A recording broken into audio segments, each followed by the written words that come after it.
Hello, hello, hello. Hey friends, if you're here stopping by, watching this replay, thank you so much. My name is Svava Brooks. I am a trauma recovery coach, and you are watching a live stream where I hang out Tuesday, Thursdays with my fellow survivor thrivers as we work our way through my book, Releasing Your Authentic Self. Please visit my website, svavabrooks.com, if you'd like to learn more about the coaching support that I offer. And I would welcome you and any questions or support that you're looking for. And of course, if you are here live with us today, please let me know. Please say hello so I know that you're here and I can welcome you. The topic of discussion today, after we chat a little bit, we get a bit of chatty when we come together as we visit and check in. So come as you are, always with your most authentic self. Welcome here. Come exactly as you are. And what I mean by that is that if you're having a hard feeling, some challenges, we are here to hold the safe space for you. And of course, if you have any questions about healing, please post those. If I don't know the answer, maybe I can point you in the right direction, or maybe the wisdom in our community. Such great wisdom, lived experience, willingness to help and support. So welcome, welcome, welcome. Hey, EJ, you're making fun of me, huh? How are you doing, my friend? How are you doing? I got my warm shawl on today. It's a little cool here in Portland, Oregon today. Been a busy, busy day. Never. I know you, my friend. But you know what? That's what I like about you, EJ, that you are pretty lighthearted, right? We don't take ourselves too seriously. And I wish you guys could see this, but just on the corners right now, my laptop is Penny rubbing her head on the corner of the laptop. So if by all of a sudden this laptop goes closed, it's because I got a cat here on the other end who is trying to get my attention. I've been trying to shoo him away. I was even throwing stuff on the floor to get him away. Of course, he knows he's not supposed to be up on the table, but we'll see. We'll see how it goes. Hey, Lady Leo, how are you, my friend? Good to see you. Are you driving? Love those hearts and those flowers. And today is a big day, Lady Leo. Oh my goodness, it's on my list. Today, if not today, tomorrow, is to go buy a new Kindle book that I'm dying to read with your story in it. I'm so happy for you. Yes, still on cloud 9. Yes. Yes, yes, yes. You should be, my friend. I hear you, I see you, I celebrate you, and I'm so glad that you posted links to it in all the groups that I know of and more. And here's an idea, Lady Leo, here's an idea. What if I interviewed you? What if I interviewed you about your book, about writing your story for your book, about your journey, and shared it with my YouTube channel, on my Facebook page? You can think about it. You can think about it. Only if you want to. Only if you want to. And here's the thing.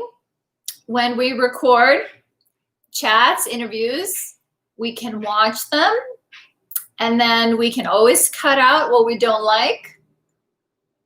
So it's an offer, because I know you would be inspiring a lot of people, my friend.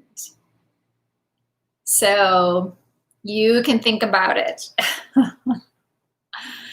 But I am proud of you. I hope you're proud of yourself. And it's so amazing to do this as a collective, as you did with a handful of other survivors coming together, sharing your stories. Just so amazing. Okay, more than likely, yes, but I'm always anxious when I'm asked. Okay, all right. Well, maybe when the dust settles after Thanksgiving, and we can just do a Zoom call and talk about it first and see how you feel about it. No pressure. I'm just wanting to support you and to help bring your my Reiki energy is just buzzing, buzzing for you, wanting to support you and getting your message and this beautiful book out to as many people as possible. So, but if you're already doing some videos out there, of course, don't let me. Just wanting to help and celebrate you. So, all right. All right. That's great. Yes, of course you are. Of course. Of course. So Lady Leah's on cloud 9. How's EJ doing today? How is EJ doing today? The topic of discussion today is mindfulness. We're going to talk a little bit about connecting with nature, right? And EJ, I saw your post earlier. You're spent after thoroughly connecting with nature. And I also know, right, you were at a funeral today, I believe. So I'm very, very sorry about your loss. Very sorry to hear that. So, but sounds like you went out there, rain or shine, out there to honor the memory of your family member.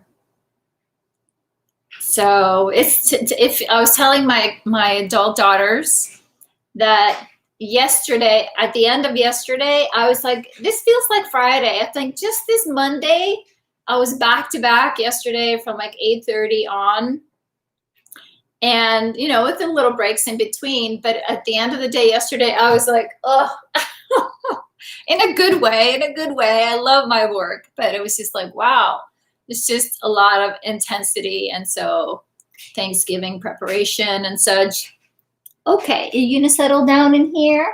He's actually laying underneath my laptop. I'm gonna have to take a picture of him and post it in the group. Your head is pounding. I'm sorry, EJ. Intense day. I believe that, my friend. Emotions and with the weather. I get it. I get it.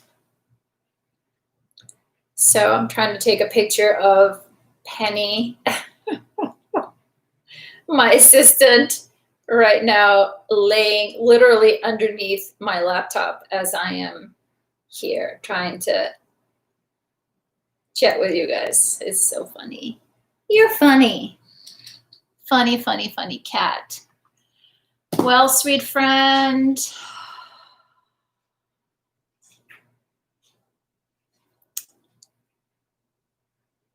I'm just dropping into my heart and sending you lots of love.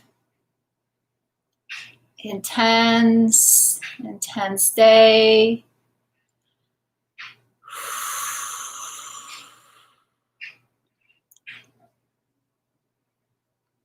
Don't know if it would support you to feel your feet on the ground, just to kind of pull your energy down. If you can pull your energy down from your head. And actually, I meant our chat today just to be low key. I brought my knitting. I've been knitting. I don't know if any of you guys saw, I posted on YouTube, not YouTube, but on Instagram that I actually finished pair of socks that I started a while ago. And so with that, my daughter was asking me to show her how to knit socks.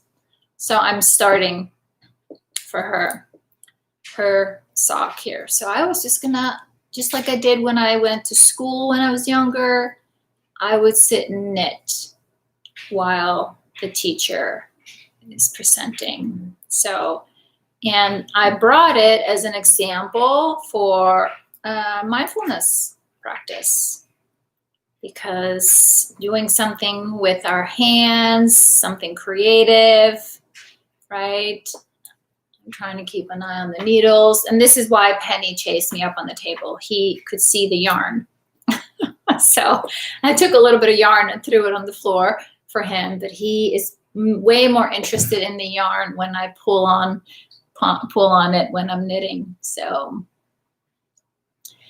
we're going to talk a little bit about mindfulness, right? And I'm reflecting today. I went for a walk earlier, helping my oldest with her dog. And I knew I wanted to get in a walk today while the sun was out earlier. So I put my boots on, this scarf actually bundled up, and my mask, and went and walked. It's about a mile or so to pick up Roxy, and then we walked back, and I was being very mindful on my walk, feeling the sun on my skin. I even took the mask off a little bit when no one was looking, just to hold my face in the sun, feel the warmth. And then I like to walk briskly. That's kind of my walking speed. And towards the end, I was definitely starting to sweat and was like, okay, I don't need this scarf anymore. I was pulling the scarf off. But just noticing the sun, the leaves, the cold breeze, felt lovely. Felt lovely.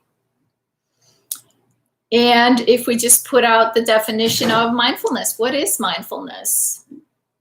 And again, this is an ongoing practice, right? Is that to practice being in the present moment, right here, right now, in this home of ours, recognizing or becoming aware of all that is. Your thoughts, your feelings, the sensations of the body, and becoming aware of them,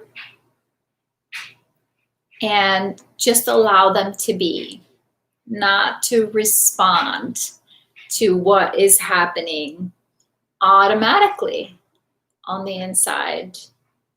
And as we know, and a few of you have gone through the mindfulness class that I teach, and I haven't in a few months, time to bring that out again, is that so much of human beingness, doingness, is on autopilot. And so slowing things down and turning towards our body and our system, and to become aware of the things that are on autopilot, understand why it's on autopilot, and what are some of the practices that we can do to become aware, so we can intervene without being hijacked by our thoughts, by our feelings, and our sensations. And of course, for many of us survivors of trauma, that is incredibly hard. It is definitely hard. Hey, my friend Sharon. Hey, my friend. I'm so sorry to hear. I'm so sorry. The hardest days of your life. We are with you. I hear you. I see you. I feel you, my friend. I'm so sorry. This is incredibly hard. Incredibly hard. And so I am so glad that you are here with us, that you come here to seek support, some refuge, right? To acknowledge the hurt. Because we don't turn away from you. It's okay to come as you are. I'm glad you're here. And just like I was encouraging EJ or anyone else that's listening, right? Sometimes when things get hard and we do get hijacked because, right, life happens. And as much as we do our best to be prepared and mindful, right? But sometimes life happens and it hurts, it sucks, it gets incredibly hard. And when we have trauma, our nervous system, right, responds as if it happened yesterday. And then, right, it can take a little doing to come back. And then sometimes we need a fellow human, right? I'm moving my hands towards you and towards myself, where we need some co-regulation, where your body may need to ping my body, where perhaps your voice, you know, or your body is listening to my voice. And your breath is starting to make a note of my breath. It's amazing how that works when I'm teaching TRE classes, even online, and everybody has activated their tremors. I sitting right on Zoom and watching, paying attention. Sometimes I will draw in deep breath.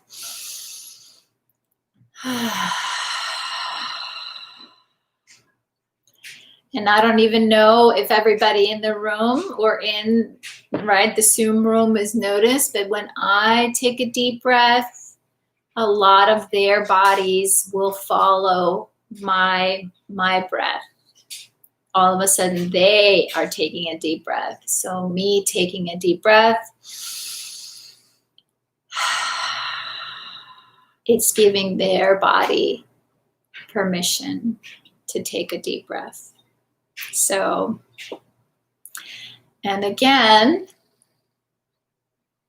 as part of mindfulness, when things are hard, as soon as we can, is to recognize, okay, my thoughts have hijacked me, or I am having a little emotional reaction. I'm on a bit of emotional roller coaster, perhaps. And I can feel my nervous system or my body tighten up and starting to feel like it has to protect itself or defend itself somehow. And then to do our best to come back into this moment.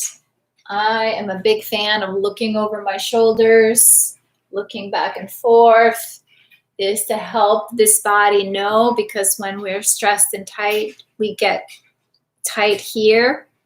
But when I can drop my shoulders and look back and forth, I can signal to my body, no, I'm safe.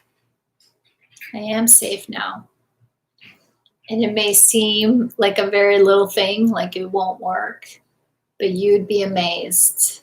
You'd be amazed. And even if you can turn all the way and come back and look all the way over the other shoulder and then come back and just give yourself, if there's just a tiny little window that opens, we'll take it. We'll take it. So I'm going to set up our chat here with the posts in the group, and then I'm going to come back, and I'm saying this out loud because I wanted to remind myself to share this. I'm keeping an eye on Penny. See if he's chewing my yarn.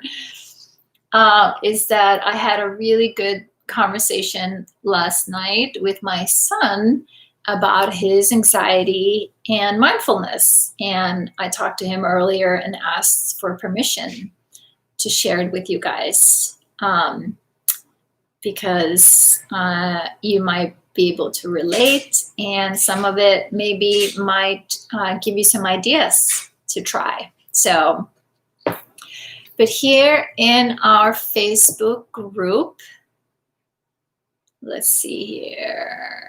Walking in nature is such a blessing.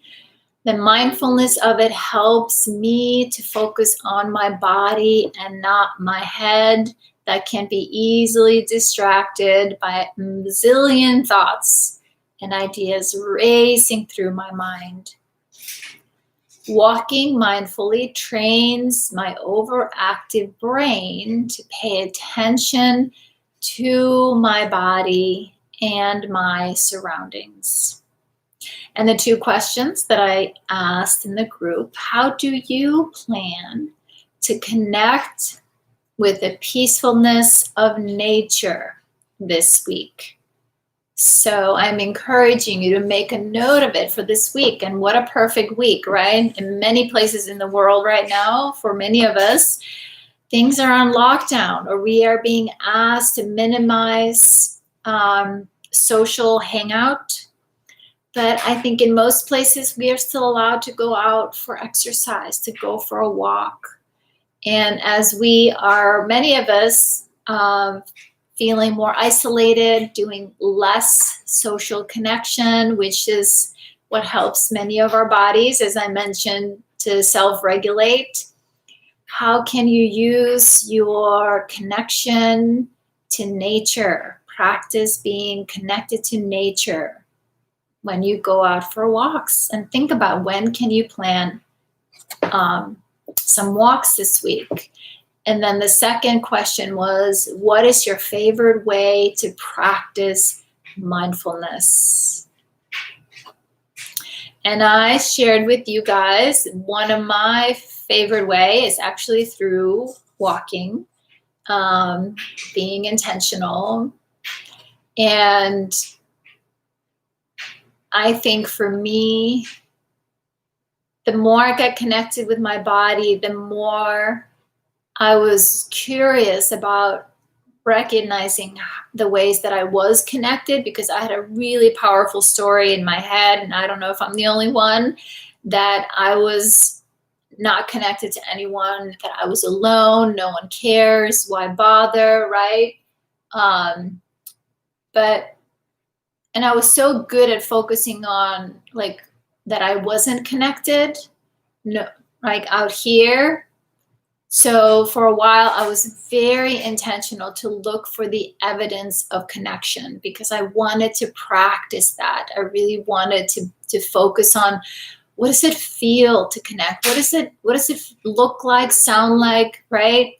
And then to start, for me, it was around safe connection, right? And so for many of us, connecting with people isn't always safe, doesn't always feel safe, but I knew in this body, you know, my love of nature, my love of trees.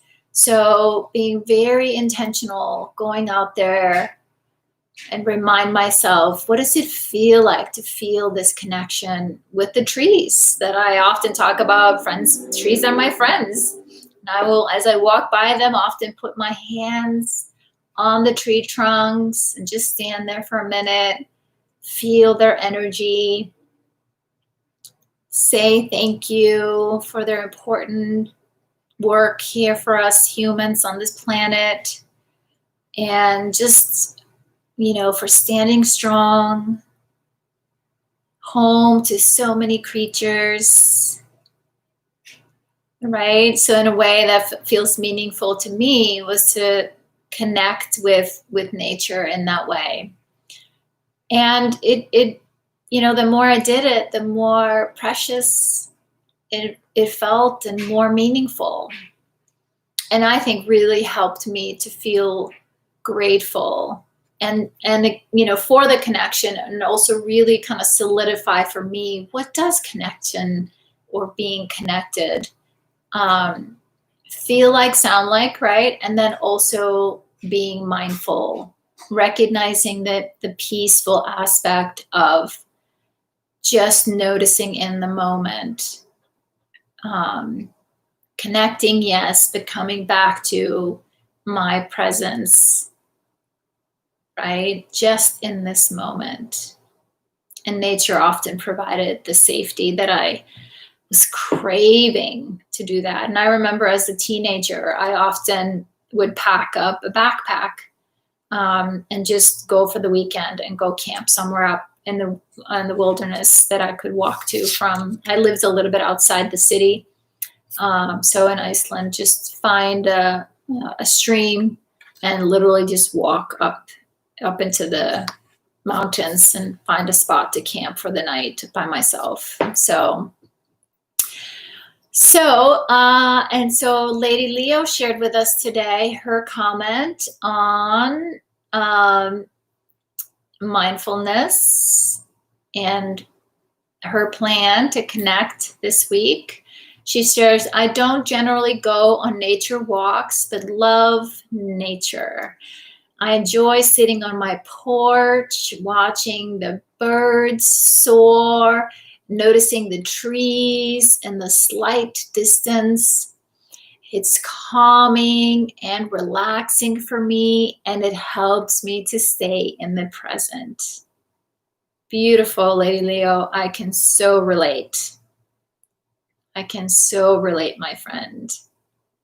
She also goes on to say here, my favorite way to enjoy mindfulness is sitting and cuddling and talking to my fur baby.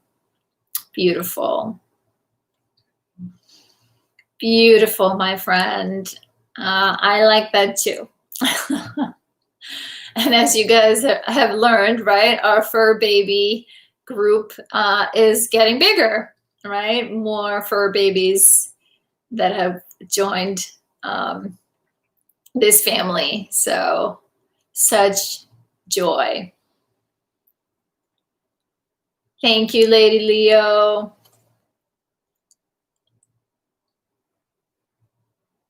Hey, Donna. Hey, friend. Hey, Sharon. This is very difficult. Holidays are the worst. I hear you, friend. I hear you. These are challenging times for us. So many survivors. I know, my friend.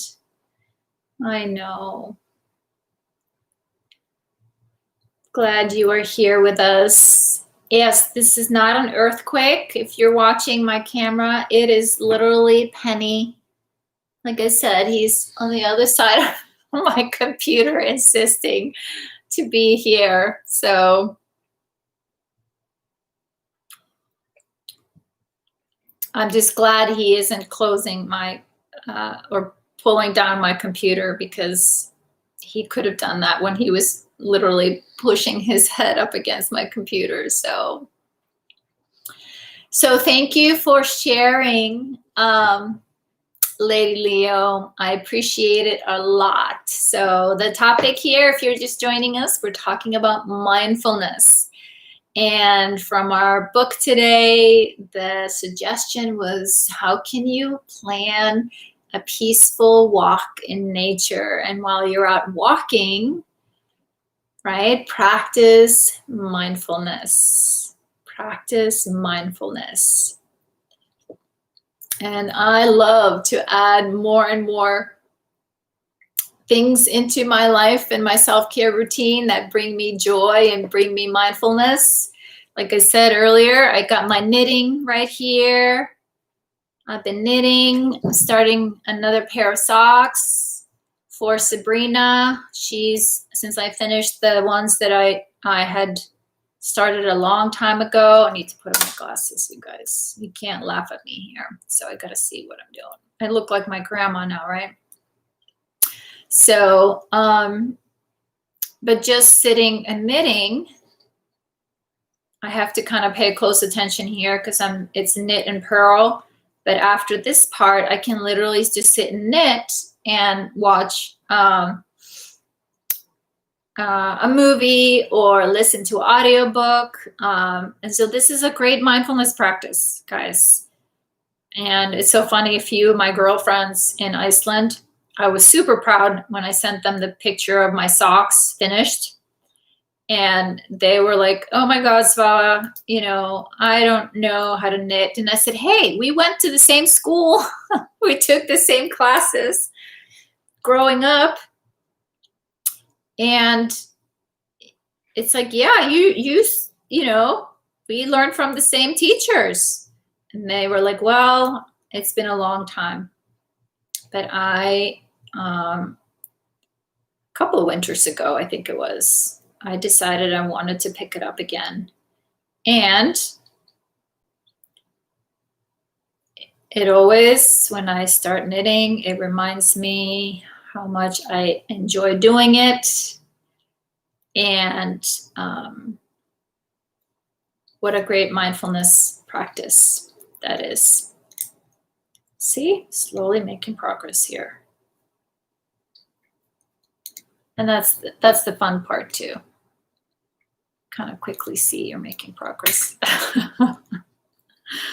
Yeah, and you look up YouTube videos on how to start knitting. So how are you doing, Donna, since you're here with us? Glad you're here. Hope you're doing okay. And what I meant to share with you guys, like I was telling you, the topic of mindfulness came up yesterday when I was chatting over dinner with my son. And he has given me permission to share this with you guys. I asked him. And we were talking over dinner. He struggles with a little bit of anxiety, maybe quite a bit of anxiety. It's gotten better. He is also on the spectrum, high functioning Asperger's. And so what he was actually sharing, that he has found a way to start to meditate. And it was very funny. He found a cartoon that inspired him to look into mindfulness. So Adventure Time, I don't know if you guys know those cartoon series that were very popular a few years back.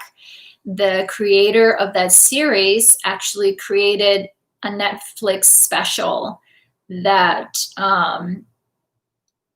it was a series, and I can't remember exactly the name of it right now, but it was same cartoons, like the same kind of, the cartoons were same way. For me, I don't like those kind of cartoons because they're, to me, kind of like in your face a little bit. But he listened to the whole series, and the whole series was all about exploring different topics, and that included, religion, different kinds of religions, and mindfulness, meditation, death even. And that whole conversation inspired him to look into mindfulness. Let's see, hanging in there, says Donna, after a 7-hour medical marijuana run. Woohoo! Yes. That is hilarious. But didn't they just legalize medical marijuana in New Jersey, my friend? Did you have to drive that far?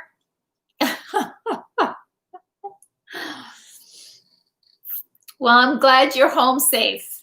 So, long story short, yes, my son was sharing with me how it has helped him with his anxiety, and it's gotten better during the day. But he was still saying that at night, he's like this worst anxiety comes up at night, where it literally will wake me up. And this thinking in my head goes into that what if spiral. Like, what if I forgot to lock the door? What if someone will break into the house? What if I forgot to turn the oven off? Or so, to the point that even though he didn't use the oven or wasn't using the stove, he will still push himself out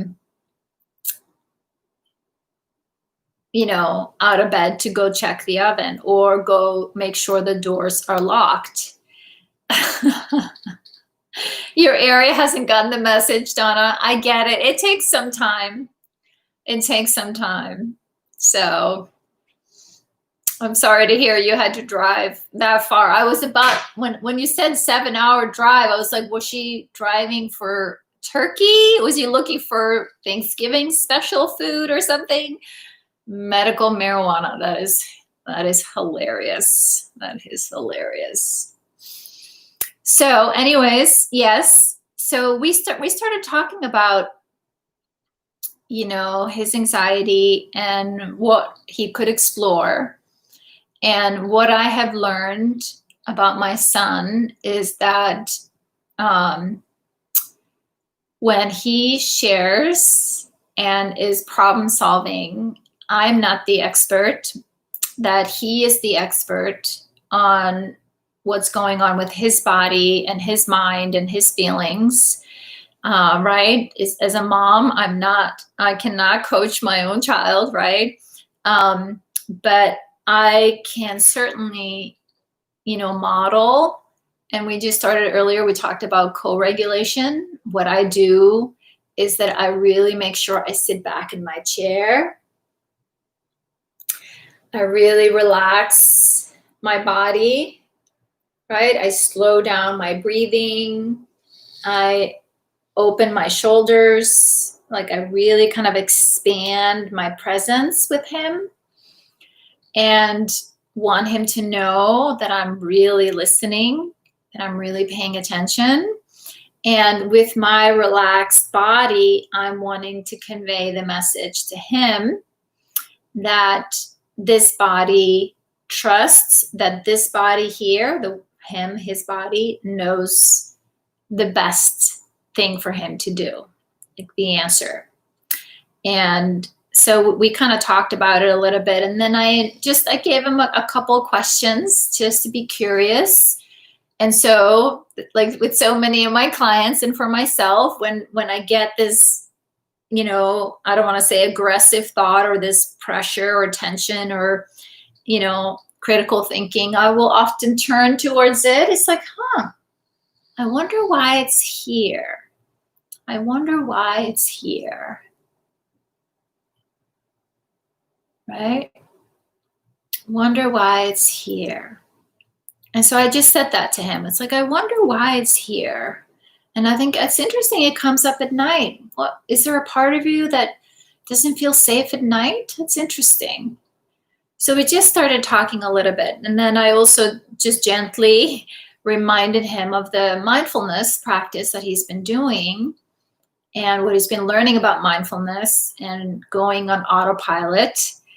So much of what we do every day is an autopilot. And so I said, I'm just curious, David, when you get out of bed to go check on the door, and then you go back to bed, and then you feel yourself thinking again that you need to go check on the door, do you think your mind has forgotten that you just checked the door? Right? And it's like, I just wanted him to think about, well, wait a minute. Was I so disconnected and such an autopilot that my body, my mind doesn't even remember that I just did it? And so we talked a little more about mindfulness. And then I was like, well, I was just curious that if next time you notice that you are being driven to get out of bed, to go check the doors and to go make sure that the stove is being turned on, and again, this could be hard to do, and I understand that, but what if you made a note of you feeling your feet on the ground as you're walking towards the door to check? And what if you placed your hand on the door handle to check, what if you made a note of it? I'm touching the door handle. I'm feeling, my feet walking on the ground, getting me to check the door, and kind of made that connection, intentionally and in the moment of actually doing it. And then I said, what do you think? And he was like, well, that's an interesting thought. I'm willing to give it a try. Of course, sometimes it happens. I don't always, I'm not always that present and noticing it. But he's like, I never thought about, thinking about if my mind doesn't remember what it was that I was just doing. And so I was actually super, proud of him for having kind of the connection to it, to be able to think about it, right? Because I want him also to remember that he is not his thoughts, right? Our thoughts are separate from us. So to create a little distance from who he is to his thinking, right? That's part of what mindfulness does, is to become kind of witnessing the process, what's happening in our mind, in our feelings. And so helping him to kind of, maybe grasp this a little bit, because he likes the meditation. The hardest part, as it is for most of us, is to actually just sit down and do it. But once we start doing it, then we actually, it's like, oh, why don't I do this more often? This feels good. Donna says here, do you think there is a biochemical component to this surge of evening anxiety? I love your listening and great suggestions. Well, as you know, I am no expert, but what I think, I don't know about for you, but for me, there's two things that are coming up for me right now, and I'm just going to bring this onto myself to reflect on for you, is that for me, the evenings were hard because bad things happened to me at night, and that's where a lot of my sleeping stuff I struggled with for a long time. And the other thing for me was I resisted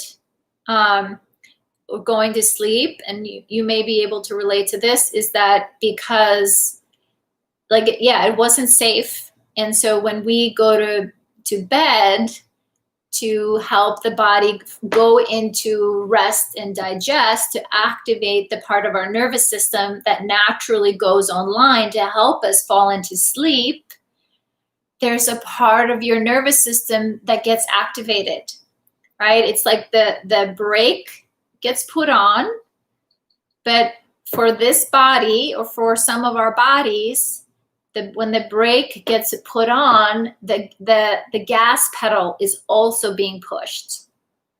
There's part of your nervous system that wants to relax, but then the other part that's maybe an objection to it or gets triggered by it is that it doesn't feel good, meaning it triggers something else. So yes.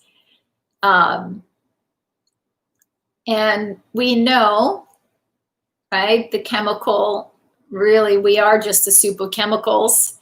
So if your body is encouraging you to slow down, putting the brakes on, and the part of you that is used to operating out of fight, flight, or freeze doesn't want you to do that. It doesn't want you to slow down. It doesn't want you to stop. It doesn't feel good. It's not safe. It's not comfortable. It's unpredictable. So hence, it may then give you, yes, good. I'm glad I was hearing myself repeating myself here, but I hope that made sense for you, because yes, it's like people, have a hard time going to sleep or relaxing because we are so wound up, and it's hard to turn that off when we are just, we've been hijacked, right? And then also the same thing I see when I'm teaching people TRE. And this is where we have to go super slow, because when somebody has been in dorsal vagal part of their nervous system, meaning very high freeze state, and we are inviting them, we're trying to bring their body down into, connected state, self-regulated connected state. They have to go through the dysregulated state, through fight or flight. And that for a lot of people that have been living in freeze, that the place and where our feelings live, it doesn't feel safe. It doesn't feel good. So instead of coming down to relax, we get pushed back up. Yes. And again, Donna, I know this is hard, but here's the good news, right? That was this body, and this is where, and I was just on a call this morning with a TRE person, and that was struggling because the body is trying to relax. It's trying to turn off the toxic hormones that get pumped into our system when we are in fight, flight, or freeze. Our system is being flooded with hormones to literally make you numb, to make sure you don't feel anything, right? And it's just, we lose connection to our hands and our feet. It's literally minimize the energy output. We are just giving you exactly what you need to survive. And we're pumping in the stress hormones into your system so you are ready to fight or to run or to collapse. And even when we are in the state of collapse or freeze, it actually pumps the most amount of hormones into your body to shut you down, to shut it all off, to literally play dead. It takes an enormous amount of energy for the body to do that. But again, the good news is, there are good news, that we can make that shift. We can make that connection. But it takes nice and slow, right? We are learning to relax, right? Recognizing what helps this body to slowly come down. And maybe this is all I'm going to come down to for a while, and until I feel safe. This is a new baseline. And then I learn I can relax a little bit more. There's a new baseline. I get comfortable here so it doesn't shoot me back up into even more stress. Yes. Yes. EJ, yes, exactly. And that's literally what it is. Pass out. And it's been interesting ever since I learned, started practicing TRE, learned about the polyvagal theory, the stress, cycle. Because when I was a teenager, you guys may have heard me tell the story. When I was a teenager, I would literally collapse random places. I would be standing at a bus stop or at the end of my shift at work. I did dishes growing up or in high school to make extra pocket money. I would literally pass out. And I'd be standing there, and the next thing I know, I'm literally on the ground and people are hovering over me. And I had no idea why. And I would be sent to all kinds of tests, heart scan, stress, whatever. And I don't think they did so much stress, but they kept, checking on my heart, because I do have a heart murmur that, sometimes I can feel extra butterflies in my chest and stuff. Yes, around stressful times. But yes. So it made sense when I looked back. There was so much stress in my body then that it makes sense that I literally just collapsed. So this is the part of, right, the parasympathetic part of our nervous system. We have the sympathetic, we have a parasympathetic, and then the parasympathetic falls into two branches. It's the dorsal and the vagal. The vagal is the part that gets socially engaged, right? Connection, calm, mindfulness, connectedness in the moment. And the dorsal vagal is the, when we tap into that part of our nervous system, is literally collapse. It's literally where we go into collapse. And so EJ, and I know with a few of you, I have talked to you guys a little bit about tracking your state, right? And to how to become aware, like throughout a day, where am I on the chart of my nervous system state? And the more we can just keep track of it to start, then we can start to preempt, right? It's like we can see maybe over some time, well, I tend to spike here, I tend to go down here, I tend to spike here, I tend to, and then, because our story follows our state, right?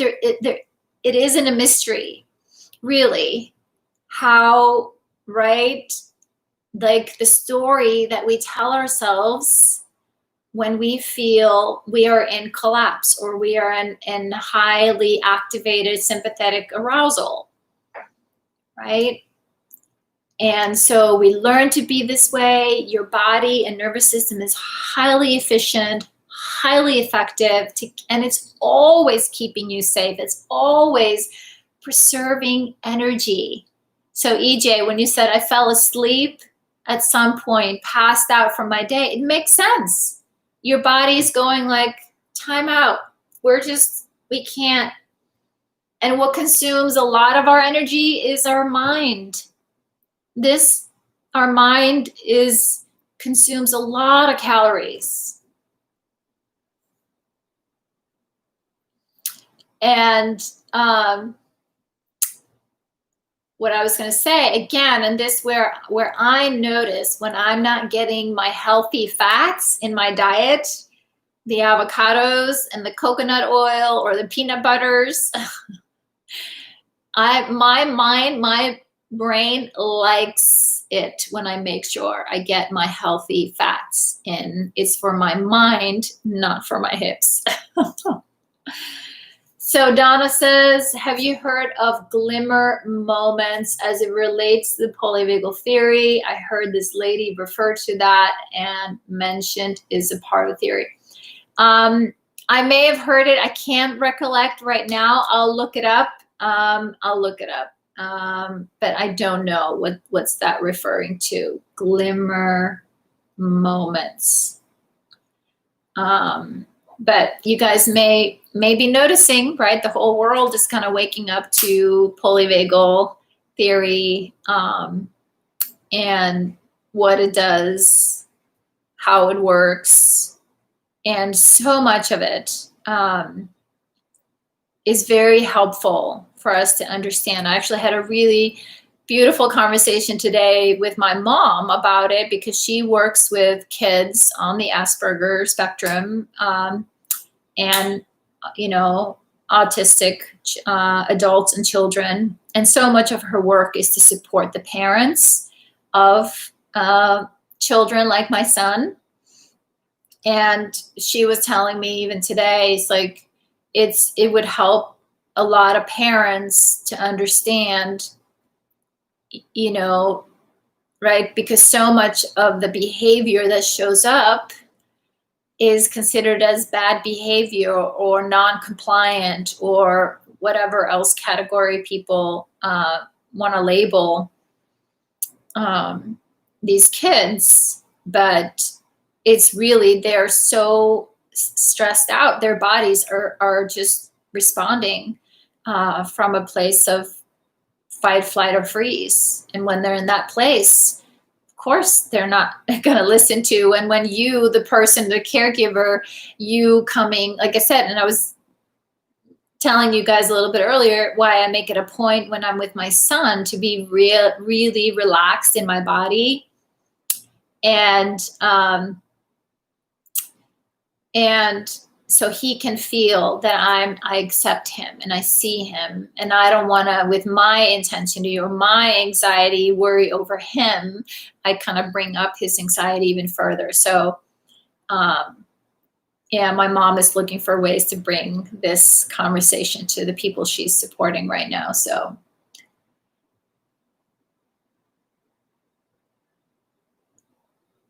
yes, absolutely, Donna. That's exactly it. That's exactly it. And that's exactly how we retrain our brain towards noticing goodness over noticing. I was just talking about that earlier, why also, be practicing mindfulness out in nature. Like, what drove me to do that was because I was so focused on the negative and how disconnected I was, to starting to notice those micro moments of connection to nature, connection to my body, connection to the present moment. And that is literally how I've helped this body and this mind rewire itself. It's been a lot of micro moments, right? And remembering that from moment to moment, yes, there's a lot of moments where I'm on autopilot.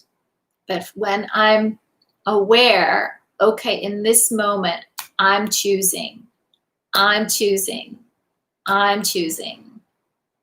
noticing what works, the connection, the good things, instead of, if I'm not giving this mind something to do, something good to focus on, something good to do, it will by default go back to its old ways, where it knows fast and easy to do what it has always done. So, absolutely. So again, as mindfulness can be challenging, right? It's hard for us to turn towards what's going on inside. What's this thinking? What's this feeling? What's this sensation? But just start where you are and start with, micro moments. And I have this beautiful document by Bessel van der Kolk, right? The Body Keeps the Score. And the top thing he says when we are working with trauma is that we have to start with the body. We have to start with the body. And because when we start with the body, it's about feeling safe in the body. And if the body doesn't feel safe and we don't feel safe in the body, right, then you're in fight or flight mode. You're not connecting to the part of you that is going to be the part that is learning and taking in new information. That's where you're then resisting it. This doesn't feel safe. No, I don't want to know. Right? La, la, la, la, la, la. I'm not taking it in. Not rocking the boat. So, yes. Lots to consider.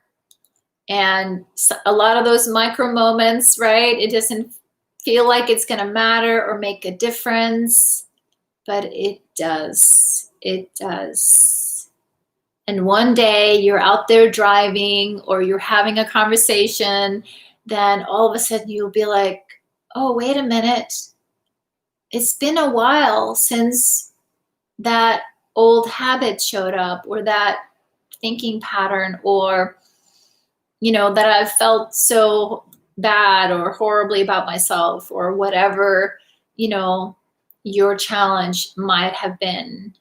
And of course, my favorite mindfulness practice is self-compassion. And just to finish up the story with my son here, that's what I was really helping him to see, that instead of feeling frustrated about this, angry, or like, oh, I'm so tired of it, it is to be curious about, I wonder why it's here. I wonder why it's protecting me. why he thinks I need protecting, like this what if conversation that gets his anxiety going to the point that he goes on autopilot and goes checks the doors and the windows, you know? So I've invited him to just be curious and kind toward this part of you that it's here for a reason. It's here for a reason. And when we can befriend it, get to know it, understand it, then we can integrate it. And to remind it, you know, I'm here now. I got this. So that's the end of our time together today. I pulled a card for us. And today it says, one day she understood that she had been perfect all along. So I don't know who needed this gentle reminder today. This is what I think every single time.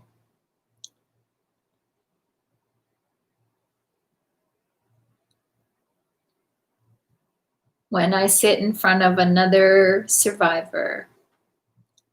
Yes, I hear your story. Yes, I hear your struggle. Yes, I understand the challenge and how hard this can be.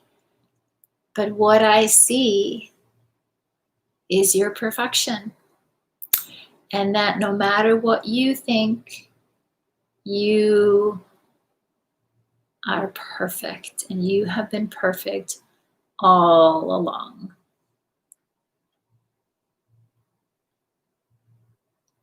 And that goes for each and every one of you, my friends. I hear you. I hear you, Donna. I hear you, my friend. And with that, right, we have Thanksgiving here on Thursday here in the States. So I will not be here. I'll be celebrating with my kids, my family. So wherever you are, I hope you will have a wonderful Thanksgiving. And I know if you don't celebrate Thanksgiving, that's okay. But I hope you have a good long weekend. And please do what brings you joy and calm and peace. That's right. That's right, Donna. Thank you, everyone. And as always, thanks for being here, for the loving support for each other. It means a lot, and I know it means the world for all of you to know that you are not alone in this journey. So that's it. I'll see you next week. All right. Until then, take good care, sweet friends. Thank you. Thank you.